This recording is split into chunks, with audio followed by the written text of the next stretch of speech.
ಭಾರತ ಹಳ್ಳಿಗಳ ನಾಡು, ಹಲವು ಸಂಸ್ಕೃತಿಗಳ ಬೀಡು. ನಮ್ಮಲ್ಲಿ ಹಬ್ಬ ಹರಿದಿನ ಜಾತ್ರೆಗಳಿಗೆ ಕಡಿಮೆ ಏನಿಲ್ಲ. ಹೀಗೆಲ್ಲ ಜಾತ್ರೆ ಉತ್ಸವಗಳು ನಡೆಯುವಾಗ ಇಂಥದ್ದೊಂದು ಶಬ್ದ ನಾದ ನಮಗೆ ಕೇಳುತ್ತಲೇ ಇರುತ್ತದೆ.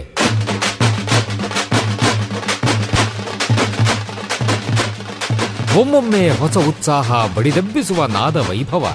ಇದು ತಮಟೆಯ ಸದ್ದು, ಡೊಳ್ಳಿನ ಸದ್ದು. ಇವು ಮೇಳೈಸಿದಾಗ ಒಮ್ಮೆಲೆ ಒಗ್ಗೂಡುತ್ತವೆ ನಮ್ಮ ಮೈಮನಗಳು. ಇದು ಗ್ರಾಮೀಣ ಸಂಸ್ಕೃತಿ. ಇಲ್ಲಿ ಇಲ್ಲ ಯಾವುದೇ ಇತಿಮಿತಿ. ಕಾಲುಗಳು ಕುಣಿಯುತ್ತವೆ, ಹೃದಯ ಸಂಭ್ರಮಿಸುತ್ತದೆ. ಕರ್ನಾಟಕದ ವೈಶಿಷ್ಟ್ಯ ನಿಮ್ಮ ಸಮುದಾಯ ರೇಡಿಯೋನಲ್ಲಿ. Radio active 90.4 megahertz. ಕೇಳಿ ರೇಡಿಯೋ ಆಕ್ಟಿವ್, ಆಗಿ ಆಕ್ಟಿವ್.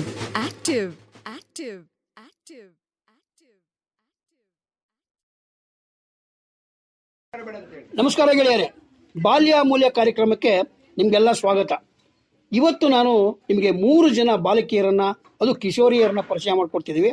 ಅವ್ರನ್ನ ನಾವು ಕಿಶೋರಿ ನಾಯಕರು ಅಂತ ಕರಿತೀವಿ. ಅವರು ಕರ್ನಾಟಕ ರಾಜ್ಯದ ಉತ್ತರ ಜಿಲ್ಲೆಗಳಿಂದ ಬಂದಿದ್ದಾರೆ. ಅವರ ಮಾತುಗಳಲ್ಲೇ ಅವರ ಪರಿಚಯನ ಮಾಡ್ಕೊಳ್ಳೋಣ. ನಾನು ಕಾರ್ಯಕ್ರಮಕ್ಕೆ ಅವರನ್ನೇ ಸ್ವಾಗತಿಸ್ತೀನಿ. ಕಾರ್ಯಕ್ರಮಕ್ಕೆ ನಿಮಗೆಲ್ಲ ಸ್ವಾಗತ. ನಿಮ್ಮ ಹೆಸರು? ಅಶ್ವಿನಿ. ನಿಮ್ಮ ಹೆಸರು?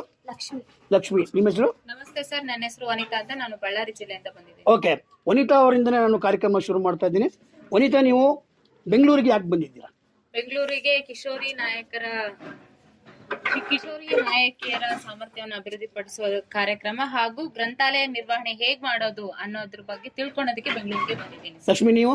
ನಾವು ಬೆಂಗಳೂರಿಗೆ ಏಕೆ ಬಂದಿದ್ವಿ ಅಂದ್ರೆ ಸ್ನೇಹ ಸಂಸ್ಥೆಯಿಂದ ನಾವು ಈ ಬೆಂಗಳೂರಿಗೆ ಬಂದಿದ್ದೀವಿ. ಬಂದು ಕೂಡ ಗ್ರಂಥಾಲಯದ ಬಗ್ಗೆ ಮತ್ತು ಈ ಎಲ್ಲ ಗ್ರಂಥಾಲಯ ಯಾಕೆ ಮಾಡೋದು, ಯಾವ ಥರ ಇಲ್ಲ ಅಂತಂದು ಎಲ್ಲ ಬಗ್ಗೆ ತಿಳ್ಕೊಂಡ್ವಿ. ಮತ್ತು ಎಲ್ಲ ಥರದ್ದು ನೋಡಿದ್ವಿ. ದೇವದಾಸಿ ಪದ್ಧತಿ ಬಗ್ಗೆ ಯಾಕೆ ತಡೆಗಟ್ಟೋದು, ಯಾವ ಥರ ಇಲ್ಲದಂಥದ್ದು ಎಲ್ಲ ಥರದ್ದು ಮಾಹಿತಿಗಳನ್ನು ತಿಳ್ಕೊಂಡ್ವಿ. ಭಾಳನೇ ತುಂಬಾ ಖುಷಿ ಆಯಿತು.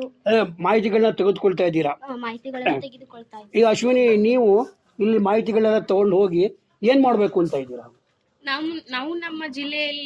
ನಾವು ನಮ್ಮ ಜಿಲ್ಲೆಯಲ್ಲಿ ಇಂಥ ಸಂಸ್ಥೆ ಮಾಡಿ ಸಣ್ಣ ಮಕ್ಕಳು ಅವ್ರಿಗೆ ಹೆಂಗೆ ಓದಿಸ್ಬೇಕು, ಹೆಂಗೆ ಅವ್ರಿಗೆ ವಿದ್ಯಾಭ್ಯಾಸ ಮಾಡಿಸ್ಬೇಕು, ಅವ್ರು ಹೆಂಗೆ ಮುಂದುವರಿಬೇಕು, ಹೆಂಗೆ ಚಟುವಟಿಕೆ ಮಾಡ್ಬೇಕಂತ ಎಲ್ಲ ಈ ಸಂಸ್ಥೆಯಿಂದ ಗೊತ್ತಾಯ್ತು.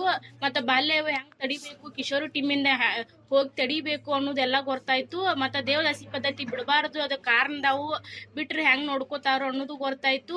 ಮತ್ತು ಲೈಬ್ರರಿ ಬಗ್ಗೆ ಎಲ್ಲ ಗೊತ್ತಾಯ್ತು. ಲೈಬ್ರರಿ ಎಷ್ಟು ಸಿಸ್ಟಮೆಟಿಕ್ ಆಗಿ ಇಟ್ಟಾರು, ಹೆಂಗ್ ಯಾವ ತರ ಕೊಡ್ಬೇಕು, ಅವ್ರು ಹೆಂಗ್ ಓದ್ತಾವ್ರು, ಹೆಂಗ್ ತಿಳ್ಕೊತಾವ್ರು, ಅದನ್ನ ಹೆಂಗ್ ನಾವು ಮತ್ತೆ ವಾಪಸ್ ಅವ್ರ ರಿವಿಷನ್ ಕೇಳ್ಬೇಕು ಅನ್ನೋದೆಲ್ಲ ಗೊತ್ತಾಯ್ತು. ಆಮೇಲೆ ಗ್ರಂಥಾಲಯದ ಬಗ್ಗೆ ಎಲ್ಲ ತಿಳ್ಕೊಂಡಿದ್ದೀರಾ. ಆಮೇಲೆ ದೇವದಾಸಿ ಪದ್ಧತಿನ ನಿಲ್ಲಿಸ್ಬೇಕು ಅಂತ ಹೋರಾಟ ಮಾಡ್ತಿದ್ದೀರಾ. ವನಿತಾ ಅವರೇ, ಸಾಮಾನ್ಯ ನಿಮ್ಮ ಕಡೆ, ನಿಮ್ಮ ಊರಲ್ಲಿ ಇರ್ತಕ್ಕಂಥ ಮಕ್ಕಳ ಸಮಸ್ಯೆಗಳು ಯಾವುದು ಅನ್ಸುತ್ತೆ? ಸರ್, ಮಕ್ಕಳಿಗೆ ಮೊದಲನೇದಾಗಿ ಸರಿಯಾದ ಶಿಕ್ಷಣ ಇಲ್ಲ ಸರ್. ಸಾರಿಗೆ ವ್ಯವಸ್ಥೆ ಆಗಿರ್ಬೋದು, ಅದು ಕೂಡ ಸರಿಯಾಗಿಲ್ಲ. ಹುಡುಗರಿಗೆ ತಿಳುವಳಿಕೆ ಅನ್ನೋದೇ ಅರಿವಿನ ಕೊರತೆ ಇದೆ ಸರ್. ಅಂದ್ರೆ ಈ ಗುಡ್ಡಿ ಯೋಜನೆಯ ಮೂಲಕ ಆ ಪ್ರತಿನಿಧಿಗಳು ಬಂದು ನಮಗೆ ಇಂಟ್ರಾಕ್ಟ್ ಮಾಡಿದಾಗ ಮಕ್ಕಳು ಕೂಡ ಚೆನ್ನಾಗಿ ಬೆಳಿಬಹುದು, ನಿಮ್ಮಿಂದ ಎಲ್ಲಾ ಸಾಧ್ಯ ಅಂತೇಳಿ ಅವ್ರು ನಮ್ಗೆ ಹೇಳಿದಾಗ ಮಾತ್ರ ನಾವು ಕೂಡ ಈ ತರ ಮಾಡ್ಬೋದಲ್ಲ, ನಮ್ಮಿಂದ ಏನಾದ್ರೂ ಆಗುತ್ತಲ್ಲ ಅಂತೇಳಿ ನಾವ್ ಅನ್ಕೊಂಡ್ವಿ ಸರ್. ಈಗ ಲಕ್ಷ್ಮಿ ಅವರೇ, ಈಗ ನಿಮ್ಗೆ ಈಗ ಬೆಂಗಳೂರಿಗೆ ಬಂದಿದ್ದೀರಾ. ನಿಮ್ದು ಇದು ದಕ್ಷಿಣ ಭಾಗ, ಅದು ಕರ್ನಾಟಕದ ಉತ್ತರ ಭಾಗ. ಎರಡು ಭಾಗದಲ್ಲಿ ವ್ಯತ್ಯಾಸ ಕಾಣುತ್ತಾ?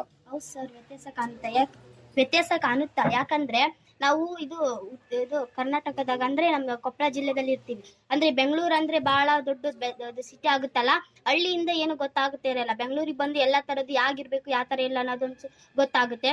ಇದು ವಾತಾವರಣ ಎಲ್ಲ ಚೇಂಜ್ ಆಗ್ತಾ ಇರುತ್ತೆ. ಅದೇ ಚೇಂಜ್ ಇದು ಇಲ್ಲಿಂದ ಹಳ್ಳಿಯಿಂದ ಬೇರೆ ಸಿಟಿಗೆ ಬರ್ಬೇಕಂದ್ರೆ ಏನೋ ಒಂಥರ ಖುಷಿ, ಹ್ಯಾಪಿ ಆಗಿ ಏನ್ ತಿಳ್ಕೊಂಡ್ವಿ, ಏನಿಲ್ಲ ಅನ್ನೋದಂತಕ್ಕದ್ದು ಎಲ್ಲ ಗೊತ್ತಾಗುತ್ತೆ. ಈಗ ಅಶ್ವಿನಿ ಅವರೇ, ಇವರು ಲಕ್ಷ್ಮಿ ಅವರು ಹೇಳ್ತಾ ಇದ್ರು ಅಲ್ಲಿ ಉತ್ತರ ಕರ್ನಾಟಕದಕ್ಕೂ ಇದಕ್ಕೂ ವ್ಯತ್ಯಾಸ ಇದೆ ಅಂತ. ಈಗ ಹಳ್ಳಿಯಿಂದ ಬಂದಿರತಕ್ಕಂಥ ಮಕ್ಕಳಿಗೆ ಪಟ್ಟಣಕ್ಕೂ ಬೇರೆ ಹಳ್ಳಿಗೂ ತುಂಬಾ ಒಂಥರ ತಾರತಮ್ಯ ಇದೆ ಅಂತ ಅನ್ಸುತ್ತಾ? ವ್ಯತ್ಯಾಸ ಇದೆ. ಯಾಕಂದ್ರೆ ಒಂದು ಊರಲ್ಲಿ ಅವ್ರ ಶಾಲಿ ಕಳ್ಸಾಕ ವ್ಯವಸ್ಥೆ ಇರ್ತೈತಿ, ಆದ್ರೆ ನಮ್ಮ ಊರಲ್ಲಿ ಒಬ್ಬೊಬ್ರಿಗೆ ಶಾಲಿ ಕಳ್ಸಂಗಿಲ್ಲ. ಯಾಕಂದ್ರೆ ಅವ್ರ ಮೇಲೆ ಕಷ್ಟ ಅದು ಏನಂತ ನಾವು ಅರ್ಥ ಮಾಡ್ಕೋಬೇಕು. ಅರ್ಥ ಮಾಡ್ಕೊಂಡು ಅದನ್ನ ನಾವು ಮುಂದೆ ಜರಿಬೇಕಂತ ನಾವು ಕಿಶೋರಿ ಟೀಮ್ ಅಂತ ಕೂಡಿಸಿದ್ವಿ.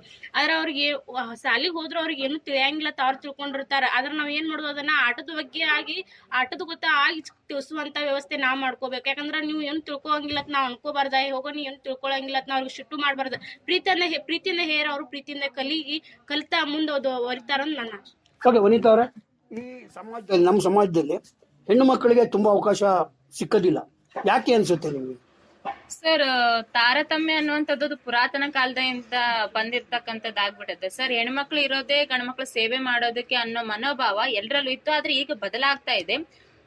ಹೆಣ್ಮಕ್ಳಿಗೆ ಅವಕಾಶಗಳು ತುಂಬಾ ಕೊಡಬೇಕು. ಈಗ ಮೀಸಲಾತಿ ಹೆಸರಿನಲ್ಲಿ ಹೆಸರಿಗಷ್ಟೇ ಕೊಡ್ತಾರೆ ವಿನಃ ಯಾವ್ದೇ ರೀತಿ ಹೆಣ್ಮಕ್ಳಿಗೆ ಇನ್ನೂ ತಟ್ಟಿದೆ ಅನ್ನೋದನ್ನ ನಾನು ಆ ವಾದನ ಒಪ್ಪೋದಿಲ್ಲ.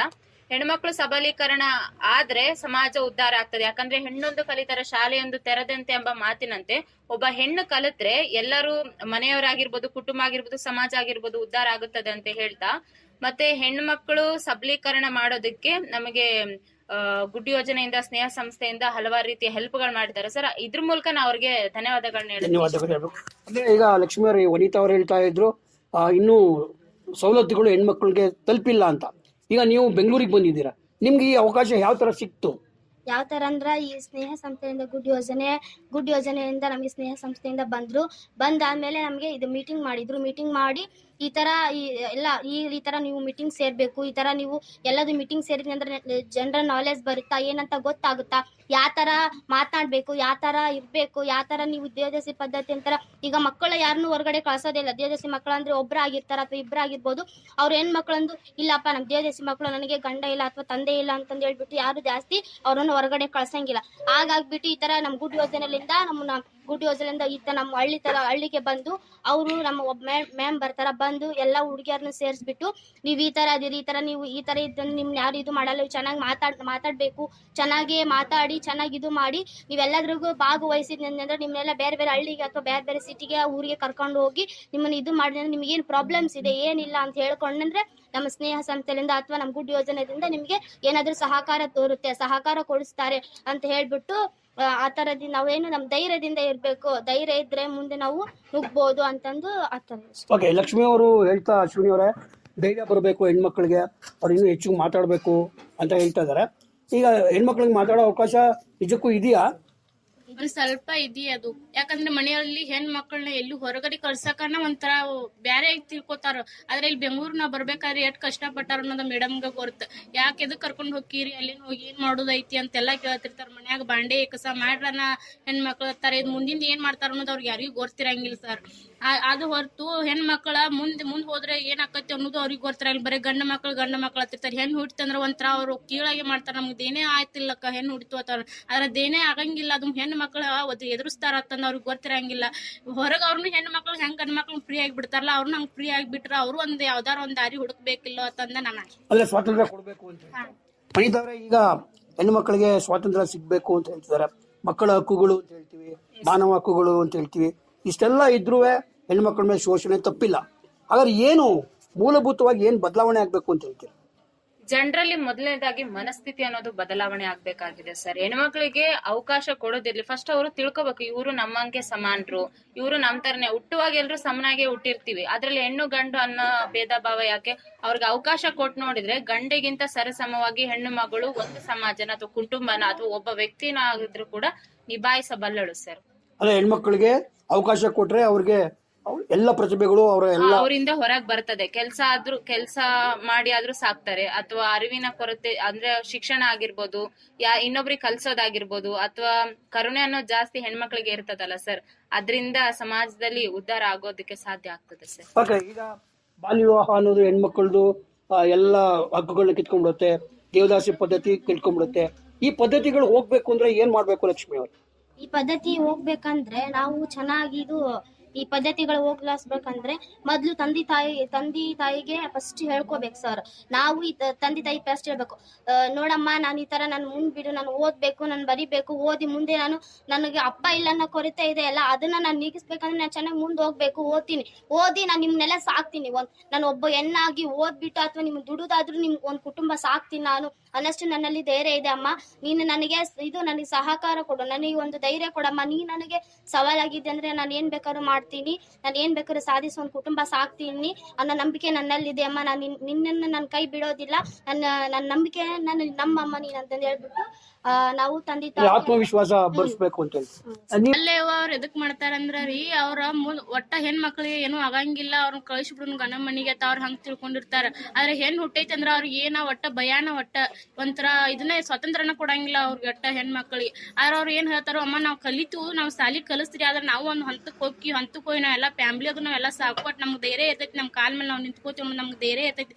ಇನ್ನಾರು ಕೇಳ್ಬೇಕಾರ ನಾವ್ ಕೈ ಚಾಚುದ್ ಬೇಡಮ್ಮ, ನಾವ ದುಡದ್ ನಾವ ನಮ್ ಕಾಲ್ ಮೇಲೆ ನಿಂತ್ಕೊಂಡ್ರ ನಮ್ಗೂ ಒಂದ್ ಒಳ್ಳೆ ಉದ್ಯೋಗ ಸಿಗ್ತೈತಿ. ಅದನ್ನ ಮಾಡ್ಕೊಂಡು ಬಾಲ್ಯ ಯಾಕೆ ಮಾಡ್ತಾರಂದ್ರೆ ರೀ, ಒಂದೀಟ್ ಏನಾರ ಸಂಶಯ ಆತತಿಕೋ ಅದನ್ನ ಒಟ್ಟ ಹೆಣ್ಮಕ್ಳನ್ನ ಸಾಲಿ ಬಿಡಿಸೋದು ಅದ್ ಏನೈತೆ ಅನ್ನೋ ಮೊದಲು ಅವ್ರಿಗೆ ತಂದೆ ತಾಯಿಗೆ ಅದು ಯಾರಿಗೂ ಅರ್ಥರಂಗಿಲ್ರಿ.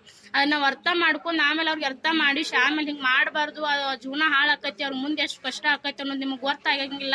ಆದ್ರೆ ಅವ್ರು ಮಾಡುದು ಅವ್ರಿಗೆ ಗೊತ್ತಾಕೈತಿ. ಅದ್ ಬಾಲ್ಯ ಬೇಡ ಅಂತಂದ್ ನಾವು ಕಿಶೋರಿ ಟೀಮ್ ಆದಂತ್ರ ಈ ಬಾಲ್ಯವ ಇದು ಕಿಶೋರಿ ಟೀಮ್ ನಿಂದ ಆದಂತ್ರ ಬಾಲ್ಯವ ಕಡಿಮೆ ಆಗೈತಿ. ಅದು ಇಲ್ಲಿಗೆ ಒಂದ್ ಆಗತ್ತವ್ರಿ. ಅದನ್ನ ಬಾಲ್ಯವಿಂದ ಕಿಶೋರಿ ಟೀಮ್ ಹಿಡ್ಕೊಂಡು ಎಲ್ಲಾರು ಸಲಹೆಯಿಂದ ಹೋಗಿ ಅಟ್ರು ಧೈರ್ಯದಿಂದ ನಿಂತು ಅದನ್ನ ಬಾಲ್ಯವ ತಡಿನೋ ಅವ್ರಿಗೆ ಅವ್ರ ಮನ್ಯಾಗ ಅವ್ರ ಪಾಲಕರ ಅವ್ರ ಪೇರೆಂಟ್ಸ್ ತಂದು ಎಲ್ಲಾ ಒಪ್ಪಿಸಿ ಬಾಲ್ಯವ ಬೇಡ, ಎದಕ್ಕ ಹಿಂಗ ಆಕತಿ, ಅವ್ರ ತ್ರಾಸ ಆಗೋದು ಅವ್ರಿಗೆ ಗೊತ್ತಾಕತಿ, ಅರಿವು ಮೂಡಿಸ್ಬೇಕು ಅಂತ ಹೇಳ್ತೀರಾ.